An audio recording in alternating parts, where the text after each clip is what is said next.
Hello students, very good morning to all of you. Now today we will start our next chapter, chapter 5, lines and angles, that is on page number 93 in your NCERT book. You already learnt about lines and angles in the class 6. Now just we will recall it. What is line? Line. A line has no endpoints. Okay? है ना? In a line की कोई endpoints नहीं हो सकते हैं. Endpoint नहीं हो सकते हैं means हम A वाली साइड से भी इसको इनफाइनाइट तक इंक्रीज कर सकते हैं, B वाली साइड से भी हम इसको इनफाइनाइट तक इंक्रीज करते हैं. और लाइन को डिनोट भी हम ऐसे किया जा सकते हैं कि that is the line on AB के ऊपर एक बार बनाकर हम दोनों एरो मींस बिना कुछ देखे सिर्फ अगर इतना भी दिया है तो हम यहाँ पर देख सकते हैं कि दो एरो है means AB is a line. Now line segment, last in the class 6 you also learned about line segment. Line segment has two end points. Means line segment हम उसे बोलते हैं जिसमें two end points हो, मतलब ना हम इसको इधर इंक्रीज कर सकते हैं और ना हम राइट में इंक्रीज कर सकते हैं.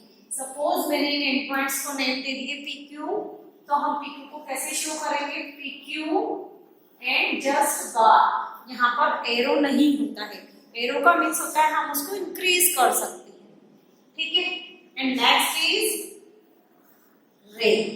रे means a ray has a one end point and another point has been increases to infinite. Means रे हम उसको बोलते हैं जिसका एक पॉइंट एंड पॉइंट होता है और दूसरे पॉइंट को हम इनफाइनाइट तक इंक्रीज कर सकते हैं. ये किसी भी डायरेक्शन में हो सकता है. सपोज हमारा एंड पॉइंट इधर है तो हमारा दूसरा पॉइंट यहाँ होगा. अगर मैं इसको नाम दे देती हूँ सपोज x और यहाँ पर किसी पॉइंट को नाम दे दूँ y, तो हम इसको कैसे डिनोट करेंगे? x y. अब इसके ऊपर हम ओनली बार नहीं लगाएंगे, हम इसके ऊपर छोटा सा रे डिनोट करेंगे. हमारा एंड पॉइंट x की तरफ है तो हम एंड पॉइंट x पर रखेंगे और हमारा एरो y की तरफ है तो हम इसको ऐसे शो करेंगे. और सपोज यहाँ पर मैंने इसको कोई नाम दे दिया OM, तो यहाँ पर हम OM को कैसे रिप्रेजेंट करेंगे? OM. यहाँ पर हमारे O की साइड हमारा एरो है तो हम जैसे ही यहाँ पर O के ऊपर एरो रिप्रेजेंट करेंगे. मीन्स अगर हमको ये नेम नहीं दिए हैं, कोई लाइन रे या लाइन सेगमेंट नहीं दिए, जस्ट हमको अगर ये भी दिया है तो हम इनको देखकर भी पता लगा सकते हैं कि ये क्या चीज है. ठीक है. रे तो आपने समझ ली. यहाँ पर लाइंस मीन्स लाइंस. और अब हम बात करते हैं एंगल्स. किन्हीं भी दो लाइन सेगमेंट्स, रे, इन सबसे मिलकर एंगल बनता है. अगर मैं एक स्ट्रेट लाइन ड्रॉ करूं और बोलूं कि इस पर एंगल है, तो हाँ हम इस पर भी एंगल बोल सकते हैं कि किसी भी पॉइंट पर हम बोल सकते हैं कि ये कंप्लीट एंगल है. Complete angle means that is 180 degree. लेकिन ये हमेशा हम एक स्ट्रेट लाइन की बात करेंगे क्या? नहीं. यहाँ पर हम अलग अलग मेजरमेंट्स की बात करेंगे. एक्यूट एंगल्स, ऑब्ट्यूज एंगल्स, बहुत सारे राइट एंगल्स. ठीक है. तो एंगल्स मीन्स होता है किन्हीं भी दो लाइन सेगमेंट, या तो हम इसको लाइन सेगमेंट से बोल रहे हैं, तो किन्हीं भी दो लाइंस के बीच में बनने वाला जो मेजरमेंट होता है उसी को हम एंगल्स बोला जाता है. ठीक है. यहाँ पर ये दो लाइन सेगमेंट है. रे से भी हमारे पास है ये दोनों. यहाँ पर O is the common point both the race for both the race. यहाँ पर इन दोनों के बीच में जो एंगल बन रहा है इसको हम बोलते हैं सेम एज इट इज. यहाँ पर हम again that is the right angle. ठीक है ना. हम पढ़ चुके हैं ना क्लास 6 में कि जब एक लाइन दूसरी लाइन के ऊपर परपेंडिकुलर होती है या रेस परपेंडिकुलर होती है तो उनके बीच में बनने वाला जो एंगल होता है that is called the right angle. Means किन्हीं भी दो लाइंस के बीच में जो मेजरमेंट होता है, मेजरमेंट एक्चुअली हम इसको डिस्टेंस से नहीं मेजर कर सकते. ठीक है. ये एक पर्टिकुलर इस पॉइंट से मेजर होता है सो हम इसको एंगल के फॉर्म में मेजर करते हैं। समझ में आ गया अच्छे से लाइन्स एंड एंगल्स। क्लास 6 में हमने बहुत सारे एंगल्स पढ़ चुके हैं, acute angle, obtuse angle, right angle triangle, reflex angle और कंप्लीट एंगल्स, है ना। इन सबको हम सेपरेटली काउंट करते हैं। अब हम थोड़ा सा नया टॉपिक स्टार्ट करते हैं कि सम ऑफ टू एंगल्स, है ना। कभी भी हम किसी भी दो एंगल्स को प्लस करते हैं तो हमको क्या मिलता है ना। फाइनली यहाँ पर हम टू टाइप्स ऑफ एंगल्स की बात करेंगे। अभी हम complementary angles and supplementary angles. Complementary angles क्या होते हैं कि when the sum of the measure of two angles, है ना, किन्हीं भी दो एंगल्स के मेजरमेंट के या दो एंगल्स के मेजर को अगर हम सम करते हैं, ऐड करते हैं, तो अगर उनका सम हमको मिलता है 90 डिग्री, है ना, तो उन दोनों एंगल्स को हम क्या बोलते हैं, कॉम्प्लीमेंट्री एंगल्स। ठीक है, सम हमको सिर्फ ये देखना है कि वो 90 डिग्री आया है, इसका मतलब है कि वो दोनों एंगल्स को हम नए कॉम्प्लीमेंट्री एंगल्स बोलेंगे। सपोज यहाँ पर एग्जांपल, जैसे कि एक हमारे पास कोई एंगल है 60 डिग्री और एक एंगल है 30 डिग्री।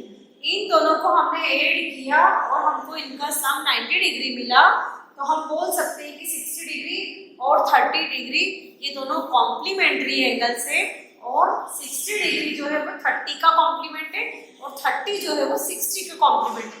मतलब दे आर बोथ, है ना, दोनों कंडीशन में ये इसका कॉम्प्लीमेंट होगा और ये इसका कॉम्प्लीमेंट होगा। ठीक है, तो कॉम्प्लीमेंट्री एंगल्स हम कब बोलेंगे, जब हमको किन्हीं एंगल्स का सम 90 डिग्री मिलेगा। ठीक है, ठीक वैसे जब हम आते हैं सप्लीमेंट्री एंगल्स। सप्लीमेंट्री एंगल्स में क्या होता है कि when the sum of the measure of two angles is 180 degree, किन्हीं भी दो एंगल्स के मेजरमेंट को अगर हम ऐड करते हैं और उनका सम हमारे पास 180 डिग्री आता है, तो वो दोनों ही एंगल्स क्या कहलाते हैं, they are called the supplementary angles. ठीक है, हमको सिर्फ ये मेजर के लिए देखना है, 180 डिग्री है तो सप्लीमेंट्री, 90 डिग्री है तो कॉम्प्लीमेंट्री। फॉर द एग्जांपल, अगर हमारे पास कोई एंगल है 80 डिग्री और दूसरा एंगल है 100 डिग्री, ठीक है, यहाँ पर हम इन दोनों को ऐड करते हैं और इनका एडिशन हमारे पास अगर 180 डिग्री आता है, तो हम कह सकते हैं कि ये दोनों एंगल जो है सप्लीमेंट्री एंगल्स होंगे। ठीक है, और 80 डिग्री जो है वो 100 डिग्री का सप्लीमेंट होगा और 100 जो है वो 80 डिग्री का सप्लीमेंट होगा। मतलब ये दोनों एक दूसरे के सप्लीमेंट होंगे और इन दोनों को मिलाकर हम बोल सकते हैं कि ये सप्लीमेंट्री एंगल्स है। मींस ध्यान रखिएगा, सप्लीमेंट्री और कॉम्प्लीमेंट्री एंगल्स एक अकेला एंगल नहीं होगा, that is the pair of angles, है ना, क्योंकि किन्हीं भी दो एंगल्स का हमको सम करना है। ठीक है, हम 3 की बात भी नहीं कर रहे हैं, हम 1 की बात भी नहीं कर रहे। अगर डायरेक्टली मुझे दिया है कि 180 डिग्री का एंगल है तो मैं उसको स्ट्रेट लाइन बोलते हैं हम लोग। डायरेक्टली हमको दिया है कि 90 डिग्री का एंगल है तो हम उसको राइट एंगल बोलते हैं। यहाँ पर इन दोनों ही कंडीशन में हम बात कर रहे हैं सम ऑफ एंगल्स, है ना, किन्हीं भी दो एंगल्स का अगर हम सम कर रहे हैं, 90 डिग्री आया तो वो कॉम्प्लीमेंट होगा और 180 डिग्री आया तो वो सप्लीमेंट्री एंगल्स होगा। जरूरी नहीं है कि यही वाले पेयर्स में, बहुत सारे पेयर्स हो सकते हैं, दो 90 डिग्री को हम 180 बोल सकते हैं। ठीक है ना, एक 130 है और एक 50 डिग्री है, 130 प्लस 50 ये भी 180 देगा आपको, बहुत सारे हैं। ठीक है, ऐसे ही यहाँ पर भी 45 प्लस 45 आपको 90 मिलेगा। ठीक है, 40 प्लस 50 90 मिलेगा आपको, 70 प्लस 20 90 मिलेगा। ऐसे बहुत सारे पेयर्स होते हैं। ठीक है, जरूरी नहीं कि हम यहाँ पर यही वाला लें, ये सिर्फ एग्जांपल के लिए। मींस किन्हीं भी दो एंगल्स को ऐड करने पे अगर 90 डिग्री मिल रहा है तो वो एक दूसरे के कॉम्प्लीमेंट होंगे और वो कॉम्प्लीमेंट्री एंगल्स होंगे। और ठीक ऐसा ही हम यहाँ पर भी बोल रहे हैं कि सप्लीमेंट्री एंगल्स हम उनको बोलेंगे जिनका सम, मतलब कुछ भी हो सकते हैं ना नंबर, जरूरी नहीं कि यही है।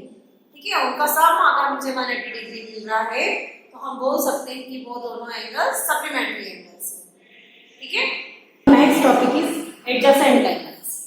After completion of complementary angles, supplementary angles, है ना, we will study about the adjacent angles, है ना। adjacent angles क्या होते हैं, ये वाले एंगल्स को बहुत ध्यान से पढ़िएगा। ये आपको 9, 10, 11, 12, है ना, सारी हायर स्टडीज में ये बेसिक कंसेप्ट होता है एंगल्स के लिए। जितने भी एंगल्स के लिए मैं आपको कंसेप्ट बता रही हूँ, आप अगर ये बहुत अच्छे से करते हैं तो आगे की सारी एक्सरसाइज बहुत ही इजीली समझ में आ जाएगी आपको। इनके बीच के जो डिफरेंसेस होते हैं, किसको हम कॉम्प्लीमेंट्री बोल रहे हैं, किसको सप्लीमेंट्री बोल रहे हैं, किसको एडजेसेंट बोल रहे हैं, आगे और भी आएगा, आगे लीनियर पेयर भी आएगा। तो इन सबके बीच अगर आपको अच्छे से डिफरेंशिएट करना आ गया है, मीन्स आपको ये चैप्टर बहुत अच्छे से समझ में आ जाएगा। ठीक है, एडजेसेंट एंगल, एडजेसेंट एंगल में क्या क्वालिटी होती है ये देखिए। एडजेसेंट एंगल मीन्स ये भी किन्हीं दो एंगल का पेयर होता है, एंगल्स लिखा है मैंने यहाँ पर, ठीक है, मीन्स ये भी किन्हीं दो एंगल का पेयर होता है। सेपरेट एंगल, एक एंगल को हम एडजेसेंट एंगल नहीं बोलेंगे, ठीक है। A pair of angles are placed next to each other and these angles are such that, है ना, यहाँ पर क्या है कि इन्हीं हम दो एंगल्स की बात कर रहे हैं। जैसे मैंने अभी आपको सप्लीमेंट्री में दिखाया था कि मैंने 30 का अलग बना दिया, 150 का अलग बना दिया, या 80 का अलग बना दिया, 100 का अलग बना दिया, लेकिन एडजेसेंट में जो होता है वो दोनों एंगल एक दूसरे के पास बनते हैं। Means a pair of angles are placed next to each other. Placed next to each other का मतलब होता है एक दूसरे से जुड़े हुए होते हैं, ठीक है, और उनमें ये क्वालिटीज होना चाहिए, क्या क्या, they have a common vertices, ठीक है। मैंने आपके लिए एक फिगर भी बनाया है, इसको ध्यान से देखिए। यहाँ पर ये देखिए, यहाँ पर एक एंगल है COB और दूसरा एंगल है AOB। इन दोनों एंगल्स को अगर मैंने साथ में ज्वाइन कर दिया, ठीक है, place next to each other का मतलब ये कि ये दोनों जुड़े हुए हैं, ठीक है, तभी हम इनको एडजेसेंट बोल पाएंगे। और साथ ही साथ ये तीनों क्वालिटीज भी होना चाहिए। First, they have a common vertex.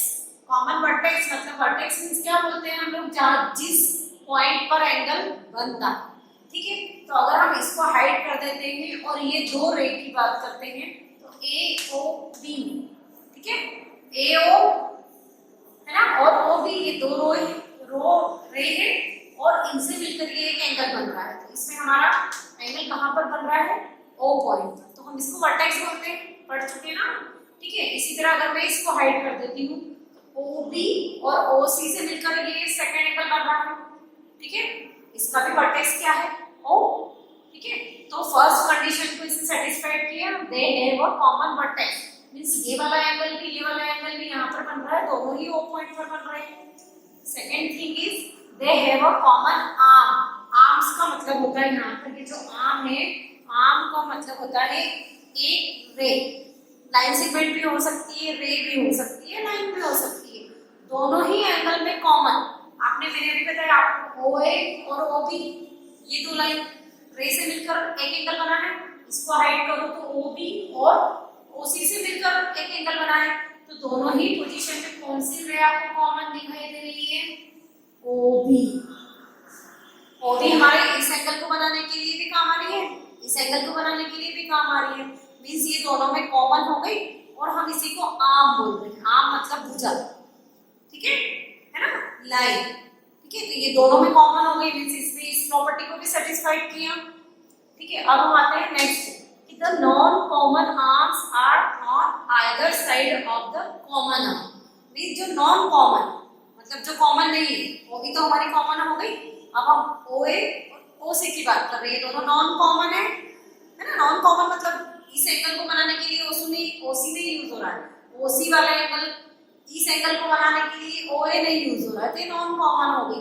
अब ये दोनों क्या है, जो कॉमन आर्म है हमारे, है ना, कॉमन आर्म मींस OB के आइदर साइड है, मतलब एक इधर है और एक उधर, दोनों इस तरफ नहीं है, ठीक है। मींस इसने तीसरी प्रॉपर्टी को भी सेटिस्फाइड किया, तो हम यहाँ पर ये जो एंगल बन रहे हैं इनको हम बोल सकते हैं कि ये एडजेसेंट एंगल्स, ठीक है। मींस एडजेसेंट एंगल के लिए आपको तीन प्रॉपर्टीज यहाँ पर देख लेना है। एंगल्स तो बहुत सारे जुड़े हुए होंगे, बहुत सारे तरह के फिगर्स होते हैं, लेकिन यहाँ पर ये तीन प्रॉपर्टी जो सेटिस्फाइड करता है कि एक कॉमन आर्म होना चाहिए, एक कॉमन वर्टेक्स होना चाहिए, और जो नॉन कॉमन आर्म से वो दोनों अलग अलग साइड में होना चाहिए। मींस कॉमन आर्म के अलग अलग साइड होना चाहिए, एक ऊपर और एक नीचे होना चाहिए, ठीक है। इसको और अच्छे से समझाने के लिए मैंने आपको एक और फिगर बनाया है। इस फिगर में हम देखते हैं कि क्या ये तीनों प्रॉपर्टी को सेटिस्फाइड करता है क्या, तो हम इनको एडजेसेंट, सपोज में ये एडजेसेंट, ये 1 एंगल है और ये 2 एंगल है, ठीक है। यहाँ पर ये O पर बन रहा है, मैं इसको सपोज P नाम दे देती हूँ, तो they have a common vertex. इसने पहली प्रॉपर्टी को, हमारी A वाली प्रॉपर्टी को ही कैंसिल किया, ए वाले में इसमें कॉमन वर्टेक्स है क्या, 1 के लिए ओ है, 2 के लिए पी पे बन रहा है वो, तो कॉमन वर्टेक्स नहीं है। ठीक है, they have a common arm.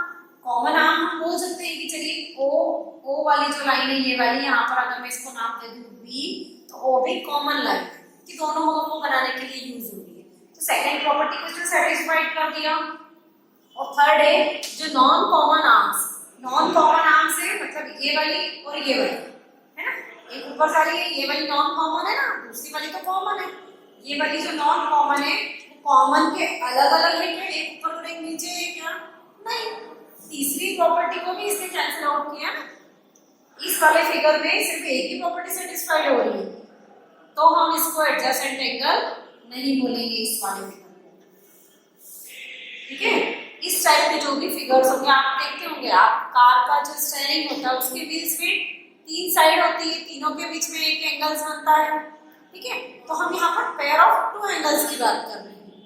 ठीक है, तो ध्यान रखिएगा कि एडजेसेंट एंगल्स को बनाने के लिए 3 बेसिक प्रॉपर्टी है।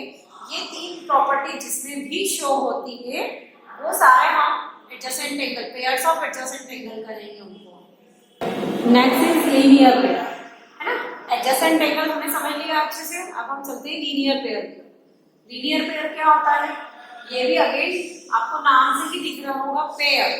पेयर मींस 2 एंगल्स, किन्हीं भी 2 एंगल्स का पेयर होगा ये, कि a linear pair is a pair of adjacent angles whose non-common sides are opposite ray। Means जो लीनियर पेयर होते हैं वो एडजेसेंट एंगल्स ही होते हैं। ठीक है ना, एडजेसेंट एंगल्स ही होते हैं, लेकिन उसमें सिर्फ एक क्वालिटी एक्स्ट्रा हो जाती है कि उनकी जो नॉन कॉमन साइड्स होती है। नॉन कॉमन साइड्स मैंने अभी समझाई थी ना, कि बीच वाली एक अगर कॉमन है, ये कॉमन है, तो नॉन कॉमन मतलब जो दूसरी अलग अलग है 2 साइड्स। ठीक है, वो क्या होती है, इसमें अपोजिट रे होती है, मतलब एक अगर राइट जा रही है तो दूसरी लेफ्ट तक जाएगी, एक अपवर्ड जा रही है तो दूसरी डाउनवर्ड जाएगी। ठीक है, सिर्फ एक ही क्वालिटी होती है लीनियर पेयर की, बाकी तो वो एडजेसेंट एंगल की सारी क्वालिटी फॉलो करता है। ठीक है, देखिए जैसे कि इस फिगर में मैंने आपको बताया, यहाँ पर हमारे पास कोई एक लाइन है और यहाँ पर दूसरी कोई रे यहाँ पर एक इंटरसेक्ट करके यहाँ पर O पॉइंट पर 2 एंगल्स बना लिए। एक एंगल आपका 1 एंगल हो गया, दूसरा एंगल 2 हो गया। ठीक है, अब हम पहले ये देखते हैं क्या ये एडजेसेंट एंगल है क्या। ठीक है, इन दोनों में कॉमन वर्टेक्स है हो। ठीक है, दूसरा इसमें कॉमन रे है, कॉमन रे आर्म बोल सकते हैं, कॉमन आर्म है, ये वाली हमको कॉमन आर्म दिखाई दे रही है। और थर्ड पॉइंट जो था कि non common sides, non common sides मतलब एक ये वाली और दूसरी ये वाली। ये कॉमन वाली के अलग अलग साइड है ना, कॉमन हमारी एक इधर है, एक हमारा इधर है, एक इधर है, मतलब ये एडजेसेंट एंगल की सारी प्रॉपर्टीज को शो कर रही है। बस इसमें एक पॉइंट और जोड़ देना है हमको, लास्ट वाला, कि जो नॉन कॉमन साइड से यार अपोजिट है, मतलब एक लाइन हमारी इधर जा रही है तो दूसरी हमारी लेफ्ट जा रही है। ये दोनों जो नॉन कॉमन साइड से ये अपोजिट होना चाहिए, यही एक बेसिक कंसेप्ट है लीनियर पेयर। ठीक है, फिर एक और बात नहीं कि यहाँ पर लीनियर पेयर का जो सम होगा, मतलब हम ये एक स्ट्रेट लाइन होगी, क्योंकि अपोजिट अगर लाइन बोल रहा है वो, सपोज हमने यहाँ पर कोई एंगल बनाया, ये मैंने एंगल यहाँ पर एंगल 1 बना लिया, यहाँ पर एंगल 2 बना लिया, तो ये वाला फिगर भी आपके लीनियर पेयर को ही शो करेगा ना, एंगल 1 और 2 ये लीनियर पेयर को शो कर रहा है। आपके यहाँ पर ये O एडजेसेंट एंगल की सारी प्रॉपर्टीज को शो कर रहा है, कॉमन वर्टेक्स है, कॉमन आर्म है, जो नॉन कॉमन आर्म है वो अपोजिट है। अपोजिट होगी मींस वो एक स्ट्रेट लाइन ही बनेगी ना, तभी तो अपोजिट हो सकती है। अगर मैं ऐसे करके ऐसे कोई फिगर बना दूं तो ये वाली लाइन अपोजिट होगी क्या, नहीं। अपोजिट का मतलब ठीक अपर डायरेक्शन, और अपर डायरेक्शन में गया मतलब वो एक स्ट्रेट लाइन पर ही बनेगा। ठीक है, तो हमेशा हम बोल सकते हैं कि the sum of linear pair is always 180 degree. Linear pair के जितने भी एंगल्स होंगे उनके सम हमेशा 180 डिग्री होंगे, क्योंकि वो एक स्ट्रेट लाइन पर बन रहा है। ठीक है, अभी फिर आप बोलेंगे, आप कंफ्यूज नहीं होना है, आप बोलेंगे कि ये तो सप्लीमेंट्री एंगल्स है। ऑफ कोर्स एंगल 1 + 2 अगर आपको 180 डिग्री देता है तो आप इसको लीनियर पेयर भी बोल सकते हैं। एडजेसेंट एंगल तो ये है ही, और इसको सप्लीमेंट्री एंगल्स भी बोल सकते हैं आप। ठीक है, लेकिन लीनियर पेयर के लिए जो हमारी कंडीशन है उसको हमेशा ध्यान रखिएगा बस इतना ध्यान रखिएगा आपके कि ये स्ट्रेट लाइन पर बनता है, ठीक है। स्ट्रेट लाइन पर बनने वाला एंगल लीनियर पेयर होगा, उनका सम 180 डिग्री है तो लीनियर पेयर भी होगा, साथ ही साथ सप्लीमेंट्री एंगल्स भी होंगे, ठीक है। इस फिगर में चलते हैं, हम सपोज करते हैं कि हाँ ये लीनियर पेयर की प्रॉपर्टी को शो कर रहा है, यहाँ पर कॉमन वर्टेक्स है, कॉमन रे भी है, बट जो नॉन कॉमन रेज है ये वाली और ये वाली, ये दोनों अपोजिट रेज नहीं। अपोजिट मतलब अगर मैं इसकी अपोजिट बनाऊंगी तो वो ऐसे नीचे करके शो होगी, और इसकी अपोजिट रे बनाऊंगी तो वो ऐसे शो होगी। मींस ये वाली रेज अगर इस टाइप से होती तो शायद ये लीनियर पेयर होता। मैंने अभी बताया ना आपको, वन के लिए अगर इस लाइन के लिए अपोजिट बनाना है तो बिल्कुल इसकी स्ट्रेट में जाएगी, इस वाली लाइन के अपोजिट रे बनाना है तो वो इसकी स्ट्रेट में जाएगी। मींस ये वाला फिगर आपके लीनियर पेयर को शो नहीं कर सकता, ठीक है। मतलब सारे लीनियर पेयर जो है वो एडजेसेंट एंगल हो सकते हैं, लेकिन सारे एडजेसेंट एंगल्स लीनियर पेयर नहीं हो सकते हैं, ठीक है। ये बात बहुत अच्छे से समझ लीजिए, ये लीनियर पेयर एडजेसेंट एंगल्स के सारे कॉम्पिटिटिव एग्जाम्स में मतलब अभी का ये बेसिक कंसेप्ट है, आपको बहुत आगे तक याद रखना है, ठीक है। इसको बहुत अच्छे से ध्यान रखिएगा। Next angles is the vertically opposite angles, ठीक है। यहाँ पर वर्टिकली अपोजिट आप नाम से ही याद रख सकते हैं, वर्टिकली अपोजिट।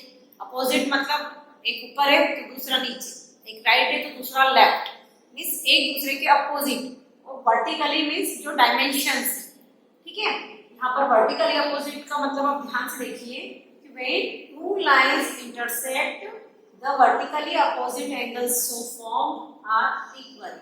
मींस जब कभी भी दो लाइन इंटरसेक्ट करती है, अभी तक हमने एंगल्स सीखे हैं, एंगल से हम क्या देख रहे हैं, ये यहाँ पर जो एंगल्स बन रहे हैं, ठीक है। एक लाइन दूसरी लाइन को इंटरसेक्ट करते हुए निकलती नहीं, ठीक है। वहीं पर ये लाइन सेगमेंट से रेज है, लेकिन जब दो लाइन एक दूसरे को इंटरसेक्ट करती तो कुछ इस तरह का फिगर बनेगा हमारे पास में, है ना। और जो इंटरसेक्टिंग पॉइंट होगा मतलब जहां पर एक लाइन दूसरी लाइन को कट करेगी उस पे हमको चार एंगल्स मिलेंगे। मेरे नाम दीजिए 1 2 3 4, ठीक है ना। जब भी एक लाइन दूसरी लाइन को इंटरसेक्ट करेगी तो 4 एंगल्स तो आपके पास बनेंगे ही बनेंगे, ठीक है ना। तो अब इन एंगल्स में जो रिलेशन होगा, मींस जो ये 4 एंगल्स बनते हैं इनमें जो रिलेशन होता है उन्हीं को हम वर्टिकली अपोजिट एंगल्स बोलते हैं। कैसे, देखिए ध्यान से। वर्टिकली अपोजिट मींस यहाँ पर हमने जब एक लाइन दूसरी लाइन को इंटरसेक्ट हुई 4 एंगल्स मिल गए हमको, तो वर्टिकली अपोजिट, अपोजिट मींस यहाँ वाला, इस लाइन पे और इस लाइन पे जो ऊपर वाला एंगल है इसके ऊपर वाला मींस एंगल 1 जो है वो इक्वल, ये एंगल का साइन है, आप सब लोगों को अच्छे से पता होगा। हम इसको डायरेक्टली रीड कर सकते हैं कि एंगल 1, यहाँ पर एन जी ए भी लिखने की जरूरत नहीं होती है, जस्ट हम सिंबल से रिप्रेजेंट कर सकते हैं कि दैट इज एंगल 1, ठीक है। सो एंगल 1 इसके अपोजिट में कौन सा एंगल बन रहा है, ठीक दूसरी डायरेक्शन में एंगल 3। सो एंगल 1 और एंगल 3 हमेशा इक्वल होंगे, ठीक है, चाहे वो किसी भी मेजरमेंट के हो। चाहे अगर 130 डिग्री है तो 3 हमेशा 30 होगा, 100 डिग्री है तो 3 भी 100 डिग्री होगा, ठीक है। सेम एज इट इज हम बोल सकते हैं कि एंगल 2 जो है वो हमेशा एंगल 4 के बराबर होगा, मतलब ये दो पेयर आपको हमेशा ही मिलेंगे, ठीक है ना। और ये चारों एंगल तब कब बराबर होंगे, जब एक लाइन दूसरी लाइन के बिल्कुल परपेंडिकुलर होगी। परपेंडिकुलर भी पता है ना आपको कि जब एक लाइन के ऊपर दूसरी लाइन अगर इंटरसेक्ट करती है और इनके बीच में जो बनने वाला एंगल होता है वो 90 डिग्री होता है। सो मींस हम ये लाइनें एक दूसरे के परपेंडिकुलर होती है, ठीक है। अगर ये 90 है तो ये भी 90 होगा, ये भी 90 होगा, ये भी 90 होगा, तो मतलब ये चारों एंगल सिर्फ एक ही कंडीशन में इक्वल होंगे जब वो लाइंस परपेंडिकुलर होंगे, है ना। तो यहाँ पर ये चारों एंगल्स अभी बराबर नहीं है, अभी हम सिर्फ वर्टिकली अपोजिट की बात कर रहे हैं कि एक ऊपर वाला एंगल दूसरे सामने वाला एंगल, मींस इन दोनों लाइनों के बीच में यहाँ वाला एंगल की बात कर रहे हैं और यहाँ वाले एंगल की बात कर रहे हैं, ये दोनों हमेशा बराबर होंगे। ठीक ऐसे ही ये इधर वाला जो लेफ्ट है वो हमेशा ये वाले राइट के बराबर होगा। तो हम बोल सकते हैं कि angle 1 equal to angle 3 and angle 2 equal to angle 4। और रिलेशन आप क्या डिनोट करेंगे, वर्टिकली अपोजिट, यहाँ पर हम इस चैप्टर में हम यही है कि अगर इन चारों में से मुझे कोई भी एक एंगल का मेजरमेंट भी अगर दे दिया जाता है तो मैं चारों एंगल्स फाइंड आउट कर सकती हूँ। ठीक है, अब थोड़ा ध्यान से देखिएगा, इसी फिगर में ध्यान से देखते हैं एंगल 1 और एंगल 2 में क्या रिलेशन है। क्या मैं लिख सकती हूँ angle 1 plus angle 2 equal to 180 degree? बहुत सारे रीजन है मेरे पास, बताइए क्या मैं लिख सकती हूँ कि एंगल 1 प्लस एंगल 2 180 डिग्री होगा? Yes, it is a linear pair. ये लीनियर पेयर होगा ना। देखिए लीनियर पेयर की सारी कंडीशन को सेटिस्फाइड कर रहा है। कॉमन वर्टेक्स से कॉमन आर्म है, जो नॉन कॉमन आर्म है वो अपोजिट साइड है, ये लीनियर पेयर को फॉर्म कर रहा है। और ये स्ट्रेट लाइन पे भी बन रहा है ना, सीधी सी बात है सबसे पहले तो कि एंगल 1 प्लस 2 ये हमेशा 180 डिग्री होगा क्योंकि स्ट्रेट लाइन पे बन रहा है। तो मैं इस प्रॉपर्टी का यूज करूंगी, यहाँ से मुझे एंगल 1 पता है, 3 पता चल गया, इस प्रॉपर्टी का यूज करके 2 भी निकल जाएगा, 2 पता चल गया तो 4 भी पता चल गया, है ना। मतलब अगर कोई भी एक एंगल का मेजरमेंट मुझे दिया जाता है तो मैं यहाँ से सारे एंगल्स फाइंड आउट कर सकती हूँ। ठीक है, यहाँ पर देखिए फॉर द एग्जांपल, यहाँ पर ये तो लाइन से जो इंटरसेक्टिंग कर रही है एक पॉइंट मिडिल पॉइंट ओ पर, और मुझे यहाँ पर 150 डिग्री का एक दिया एंगल और दूसरा 30 डिग्री का दिया है, तो मैं वर्टिकली अपोजिट प्रॉपर्टी से डायरेक्टली 150 के जो अपोजिट में है उसको 150 डिग्री लिख सकती हूँ। और यहाँ पर अगर मुझे 30 डिग्री का मेजरमेंट दिया है तो इसके सामने वाले एंगल को मैं डायरेक्टली 30 डिग्री लिख सकती हूँ। किस प्रॉपर्टी से? वर्टिकली अपोजिट प्रॉपर्टी से, क्योंकि ये हमेशा फॉलो होती है। ठीक है ना, इस प्रॉपर्टी से हम डायरेक्टली लिख सकेंगे कि वर्टिकली अपोजिट है, ये अगर 25 है तो सामने वाला भी 25 होगा, ये अगर 80 डिग्री है तो सामने वाला भी 80 डिग्री होगा। ठीक है, ये कंडीशन आपको अभी तो नहीं दी जाएगी, लेकिन ये भी ध्यान रखिए कि वर्टिकली अपोजिट में अगर ये 90 है तो ये 90 हो गया, और ये स्ट्रेट लाइन है तो ये 90 है तो ये भी 90 हो गया, मींस ये परपेंडिकुलर लाइंस का सिंबल है। ठीक है।